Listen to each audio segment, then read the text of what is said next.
গতকাল সন্ধ্যায় Jogendranagar rail station থেকে 5 কেজি 100 গ্রাম গাঁজা সহ এক যুবককে আটক করে পূর্ব থানার পুলিশ। যুবকের নাম বিক্রম কুমার, বাড়ি বিহারে বলে জানা যায়। সংবাদ মাধ্যমের মুখোমুখি হয়ে বিস্তারিত থানার তথ্য তুলে ধরেন থানার ওসি রানা চ্যাটার্জি।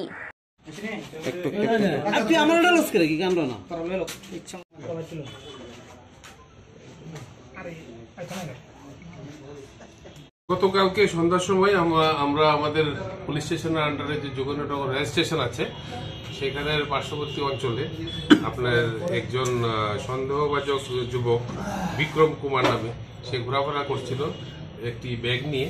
তার উদ্দেশ্য ছিল এগুলি রেলের মাধ্যমে পাচার করার জন্য।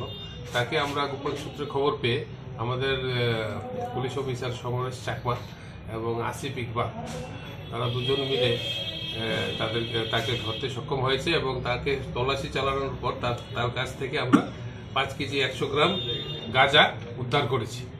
এখন আজকে ওর বিরুদ্ধে একটা স্পেসিফিক NDPS একটা কেস নিয়ে ওকে আমরা আদালতে প্রডিউস করছি। ওকে পুলিশ রিমান্ডের আবেদন করব। আমরা জিজ্ঞাসাবাদ করার পর আমাদের যদিও প্রিলিমিনারি ইন্টারোগেশনে কিছু বেরিয়ে এসেছে, এখানে একটা চক্র আছে যারা ত্রিপুরা থেকে গাঁজা রেলের মাধ্যমে পাচার করে। তাদেরও কিছু নাম আমরা পেয়েছি, তাদের বিরুদ্ধে আমরা অ্যাকশন শুরু করছি। বাজার মূল্য কত গাঁজাগুলি? এগুলি 1 লক্ষ টাকার মতো। যতটুকু জানা গেছে বুদ্ধনগরের একজন নাকি এটার সঙ্গে যুক্ত আছে, এরকম খবর রয়েছে।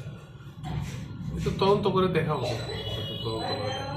যাকে ধরা হয়েছে ওর বাড়ি কোন জায়গায় এবং কাজের সূত্র কোন জায়গায় থাকে? ওর বাড়ি হচ্ছে বিহার, ওর বাড়ি কাটিয়া, PS খাগড়িয়া ডিস্ট্রিক্ট, এটা বিহার স্টেট। কোথায় থেকে এনেছে এরকম কোন খবর পাওয়া গেছে? এগুলি সব তো আমরা পুলিশ রিমান্ড চেয়েছি, তারা পুলিশ রিমান্ডে ইন্টারোগেশন করে বের হবে।